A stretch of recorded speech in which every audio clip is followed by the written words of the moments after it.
एक पुराना बड़ा सा घर पहाड़ी पर खड़ा था। वो हमेशा धुंध से ढका रहता था। गांव वाले उसके बारे में फुसफुसाते थे। वो कहते थे वह घर भूतिया है। दोस्तों का एक ग्रुप अर्जुन, रिया, विक्रम और निशा ने एक्सप्लोर करने का सोचा। वो इस रहस्य की तरफ खींचे चले आए। उन्होंने सबकी बातों को अनसुना कर दिया। उन्होंने अपने डर का मजाक उड़ाया। जैसे ही शाम हुई, दोस्त उस हवेली पर पहुंच गए। हवा ठंडी हो गई, पेड़ हिलने लगे, लेकिन हवा नहीं चल रही थी। दोस्तों को बेचैनी होने लगी। वो हवेली के अंदर दाखिल हुए। हवेली अंधेरी और खामोश थी। छत से मकड़ियों के जाले लटक रहे थे। जमीन पर धूल की परत जमी हुई थी। हवा में सड़ी हुई चीजों की बदबू थी। अर्जुन ने अपनी टॉर्च जलाई। उसकी रोशनी दीवारों पर पड़ रही थी, जिससे धुंधली तस्वीरें दिख रही थी। ऐसा लग रहा था जैसे उनकी आंखें हमारा पीछा कर रही हैं। साथ में रहते हैं, निशा ने फुसफुसाते हुए कहा। उसकी आवाज कांप रही थी। बाकी सबने हाँ में हाँ मिलाई। उन्होंने एक वादा किया, कोई भी अकेले नहीं जाएगा। वो हवेली के अंदर की तरफ बढ़ते लगे। हर कदम डर से भरा हुआ था। दोस्त एक बड़े से हॉल में दाखिल हुए। एक बड़ी सी सीढ़ी दूर तक जाती हुई दिख रही थी। दीवारों पर किताबों की अलमारियां बनी हुई थीं। किताबें बहुत पुरानी थीं और धूल से ढकी हुई थीं। अर्जुन ने किताबों को हाथ लगाया। वो भूली हुई कहानियों का वजन लगभग महसूस कर पा रहा था।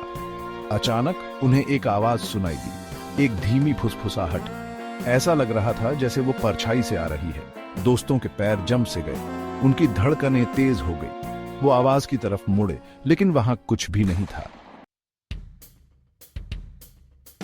ये तो बस हवा होगी, विक्रम ने कहा। वो खुद को बहादुर दिखाने की कोशिश कर रहा था, लेकिन वो अपनी आवाज में कांपना नहीं छुपा पाया। वो अपनी खोजबीन करते रहे। निशा ने कबाड़ के ढेर के नीचे धातु की एक चमक देखी। उसने उसे हटाया और उसे एक छोटी सी चमड़े की एक डायरी मिली। डायरी पर ताला लगा हुआ था, लेकिन चमड़ा पुराना और कमजोर हो चुका था। अर्जुन ने ताला तोड़कर उसे खोल लिया। पन्ने फीके पड़ चुके थे और उन पर स्याही से लिखा हुआ था। लिखावट बहुत ही खराब और पढ़ने में मुश्किल थी। वो सब एक साथ आ गए। उनकी टॉर्च की रोशनी पन्नों पर पड़ रही थी। डायरी उस हवेली के पहले मालिक की थी, मी ओबेरॉय नाम के एक आदमी की।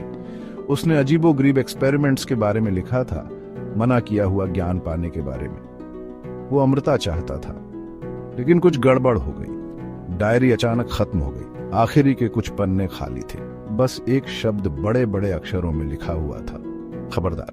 उनकी रीढ़ की हड्डी में सिहरन दौड़ गई।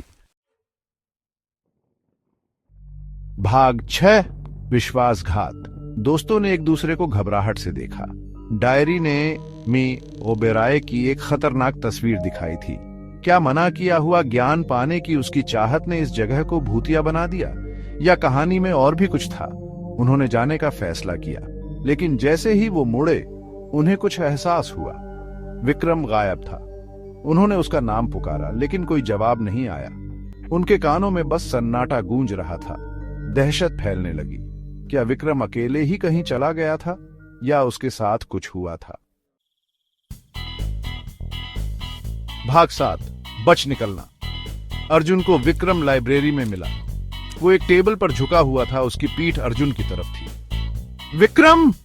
अर्जुन चिल्लाया। उसके अंदर राहत की लहर दौड़ गई। विक्रम मुड़ा। उसकी आंखें डर से बड़ी बड़ी हो गई थी। उसकी आंखों में एक पागलपन साफ दिख रहा था। वो डायरी पकड़े हुए था। हमें उसका काम पूरा करना होगा, विक्रम ने फुसफुसाते हुए कहा। उसकी आवाज कर्कश हो चुकी थी। हम अमर हो सकते हैं। वो डायरी सीने से लगाए हुए पीछे हट गया। अर्जुन, रिया और निशा जानते थे कि उन्हें यहां से जाना होगा, अभी।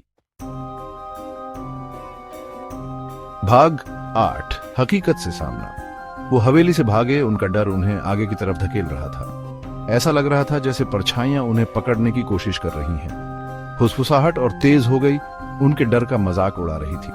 आखिरकार वो मुख्य द्वार पर पहुंच गए।